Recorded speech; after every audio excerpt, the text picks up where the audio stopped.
G'day everyone. Today I'll be showing you how to create this beautiful piece of art that you can put in your garden to brighten things up a bit.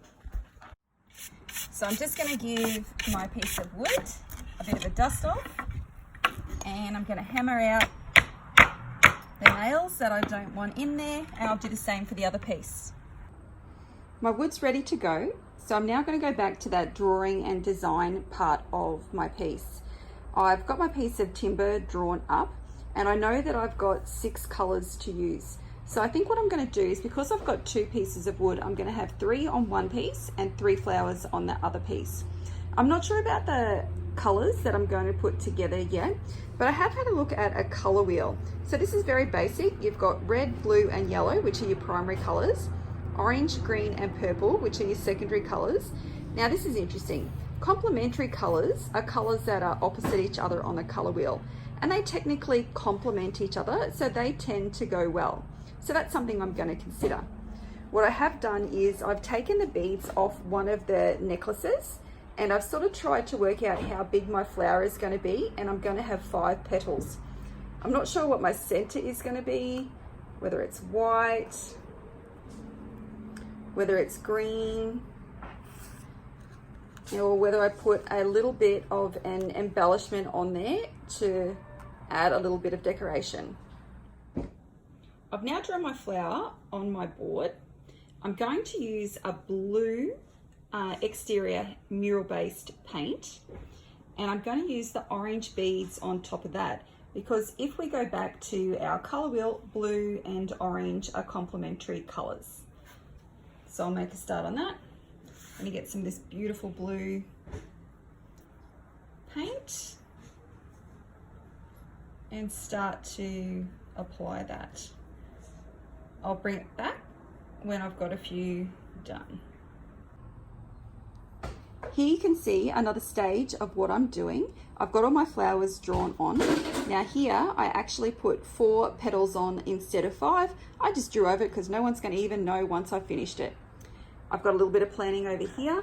The bigger letters are the colors of the beads, and then the smaller letter is its complementary color. So the orange beads had blue, and the green beads are going to have red as a background color based on our little color wheel. Ta-da! 6 pretty flowers, 3 on each board. I actually like them like that. Sometimes I even get excited by the process and not just the finished piece. I showed my husband my first YouTube clip, and he straight away said, well, you better do something about the table. So what I've done is I've rearranged my beads, and I've created the uglies over there, and then I've put a few different colors and things around the place. So you can see my working environment is a little bit more organized and neater. So what I did do is, with my little uglies, I'm actually going to use those to put in the center of my flowers. So I'm going to paint my flower with my Super Tack again. Now this is a blue base, so it's going to have the complementary color of the orange. Put on that. I will just do a couple, and I'll start to put, now remember this will dry clear again, and then I'm going to start to put those beads on there. Now the thing about having the towel on the background as well is that it's actually going to help stop my beads running away.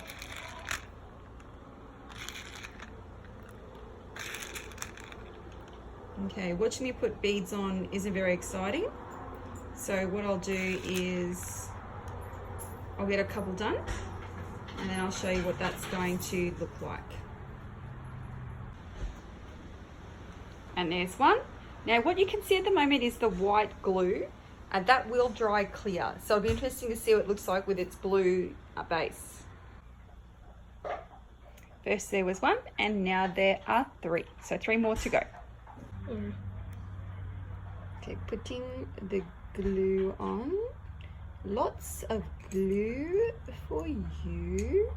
And then that orange flower has its complementary, which is a blue. Let's see how it goes.